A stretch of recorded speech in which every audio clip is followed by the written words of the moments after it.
Hi everybody, it's Courtney and I'm here with another design team project for Not Too Shabby. Today I'm going to be using the Fluttering by stamp set by Honeybee Stamps, and I'm going to be doing some watercoloring with Distress Oxide inks as well as some Copic coloring. So I have a piece of Canson watercolor paper here, and this is cut down to an A2 size card, and I'm going to take most of the little butterflies within the stamp set. I tried to fit them all and just couldn't fit them all. But I'm just arranging those mainly on the left-hand side of my card panel. I'm not going all the way off to the right. I want to try to keep these kind of grouped together. And I did have to play with the placement. The thing I love about Honeybee Stamps, or I should say one of the things I love about Honeybee Stamps, is the size of their images. If you like to color like I do, the size of the images makes it so easy where they can carry an entire card. So I really enjoy the size of these images, but sometimes you can't use them all because they are so large. So once I had the placement down, I am going to go ahead and stamp my images with Blackout ink by Ink on 3. And I think I stamped these a total of 3 times because it is textured paper. So you're not going to necessarily get a great impression the first time, no matter how much pressure you apply to your stamp positioner or acrylic black. So like I said, I stamped them 3 times just to get a bold black outline. Once that was done, I'm going to take a few of the Distress Oxides. I am using Twisted Citron, Lucky Clover, Squeezed Lemonade, and Wild Honey. Sorry, I couldn't think of the fourth one. So I'm just going to squish these out onto my craft mat here, and then I'm going to take a paintbrush, and I have some clear water that I'm just going to be adding off to the left-hand side of my panel, mainly over my images and kind of going beyond them sometimes, but also leaving some areas where I'm not putting any water. Next, I'm going to go ahead and add my Distress Oxide inks, and I'm just going to kind of drop the color and let it spread on its own.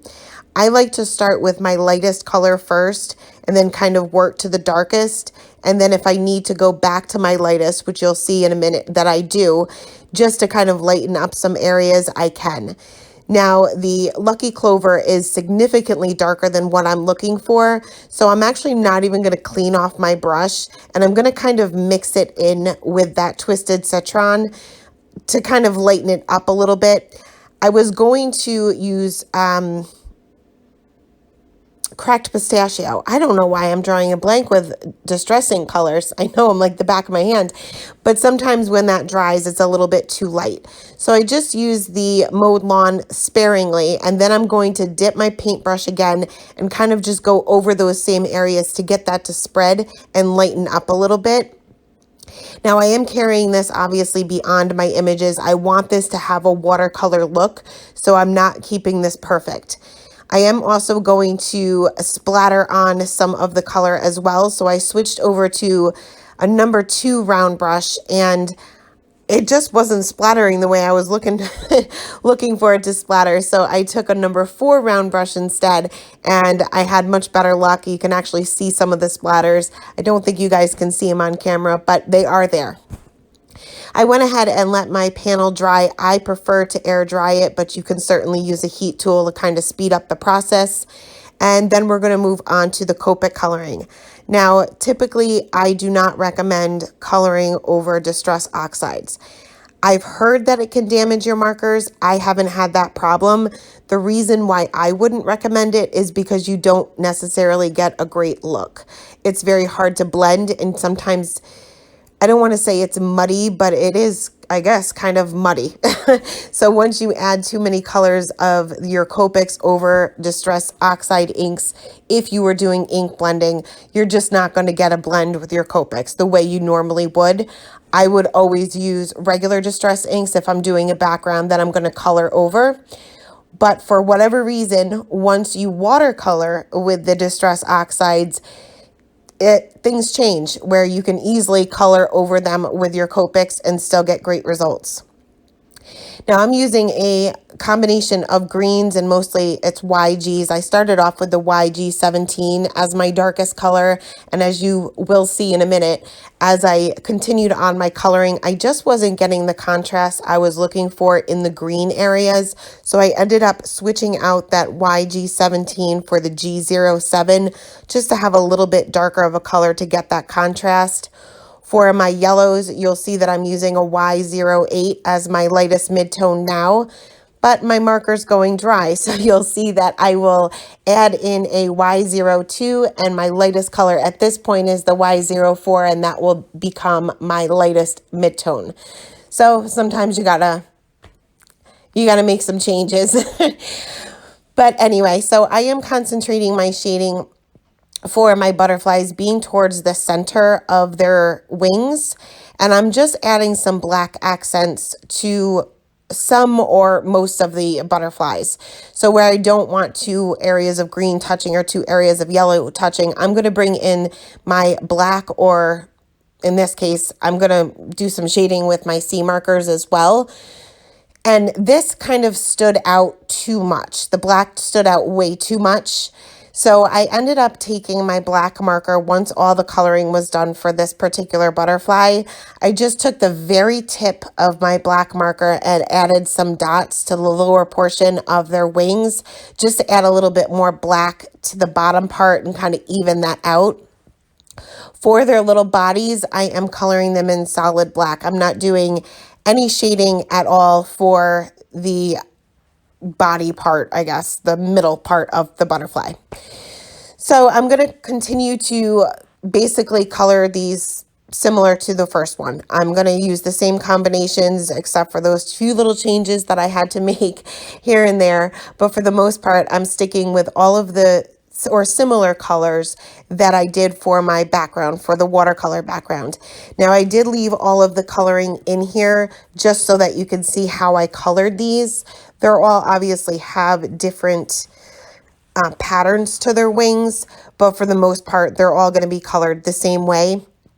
Now, even though my light color or the lightest color for each of the combinations that I used is really light, and you would say that it was probably very similar to the watercolor background once that dries, because all watercolor is going to dry back. So you can see how vibrant and bright it was when it was still wet, and how muted and kind of toned down and kind of has a chalky look at this point. So even though the highlight colors of the Copics that I'm using is very similar to my background, it still makes my image pop because I'm adding a little bit of shading. So all of these colors match the background, but your images will pop once you add that shading with your Copic markers. So for the little teeny tiny areas that I'm adding black to for some of these butterflies, like for this one, I'm not doing any shading for those particular areas just because they're so small. Now you'll also notice that your Distress Oxides are more opaque than your traditional Distress inks. So if you do any ink blending, and I know that if you've ever watched my videos before and I do a background, you'll sometimes notice if my mask isn't lined up, it will kind of mute the outline of the stamp, the black outline of the stamp down. And I'll usually have to go over it with some sort of Copic safe pen. Watercolor is going to be the same way. It's not going to be as noticeable, but you can see that the bold black outline that I got after stamping this 3 times has kind of toned down a little bit, especially in certain areas. So once all my coloring was done, I will go ahead and fix up some of those areas. Unfortunately, had I left these images in my MISTI, I could have just re-stamped them once all my coloring was done. But while my panel was drying, I moved on to something else and ended up using my MISTI. So that idea is not going to work this time. But normally I would just suggest leaving your images right in your stamp positioner. So once all of your coloring and watercoloring is done, if you need to kind of darken up the outline of the images, you can just restamp it. And that's the easiest way. So moving on to this 4th butterfly here, I am basically doing the same thing here. For the outer edges of some of their wings, I'm not able to fit all four colors. So I am leaving that highlight color though. If I have to skip one, it will be one of the midtones because I want to make sure that I preserve a highlight for each and every section. Also, you'll probably notice that my typical coloring, not style, but technique, I guess, is to always go in with my lightest color to get the paper saturated so that my colors blend well. You'll see here that I'm going right in with my darkest color first for all of the color combinations that I used. That's for two reasons. Number one, the paper's already saturated because we did some watercoloring with those Distress Oxide inks. And number two, it's watercolor paper. This isn't traditional Nina that I use for most of my alcohol marker coloring. And I find that whether I have the Distress Oxides down or not, or any kind of background down, the Copics blend beautifully on watercolor paper. So typically you are able to go in with your darkest color first and you won't have any problem getting those colors to blend nicely, even if they're colors that may not go together perfectly. Like you can see that I'm skipping from a G07 to a YG06, which will blend, but you would notice it a little bit more on Nina or Copic paper. But with the watercolor paper, I just find that they blend a lot better. So what I would suggest is if you are testing out some color combinations, maybe that you've never used before, try to do it on watercolor paper. So you can kind of see what results you may get, especially if you have a limited number of markers. You can always use watercolor paper and you'll find that you'll get a much better blend. So I am just filling in some of these black areas, finishing up this final butterfly, and then I'm going to go in with an EK Success journaling pen just to fix up some of those black outlines that kind of got muted because of the opacity of the Distress Oxide inks. And once that was all done, I'm going to go ahead and move on to the sentiment, and I'm going to bring out my Misty again because, like I said, this is textured paper and I know that I'll have to stamp it more than one time. So I'm going to use a few different sentiments from the stamp set. I'm first lining up my first two sentiments and I'll close my Misty door. And because I'm working on a grid mat, it's hard to see the grid on the Misty door. So you'll kind of see that I'm tilting my Misty up to make sure that my sentiment lines up with those grid mat or the grid lines. I'm going to stamp this with VersaFine Onyx Black ink, and I did stamp this twice just to make sure that I got a really good impression. And then I clean my stamps immediately when I use this ink. The longer you let it sit, the harder it will be to clean it. So I'm going to bring in the third part of the sentiment here and go ahead and line that up. And again, kind of tilt around my Misty door to make sure that it is lined up perfectly. And then I will stamp that with that same ink twice. I got a little bit on my Misty door there and I did clean that up before stamping. Sometimes if you press a little bit too hard, any smudges that you have on your Misty door will transfer to your card.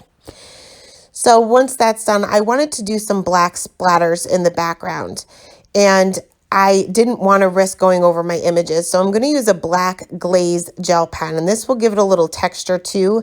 And I'm just putting dots pretty much all over the place. Some of them I'm making little teeny tiny dots, others I'm making a little bit larger, and this will appear as if I have some black spatter in the background. But that is it. That is the card for today, guys. Thanks a lot for stopping by. Don't forget about that discount code for the Not Too Shabby shop. Have a great day. Bye.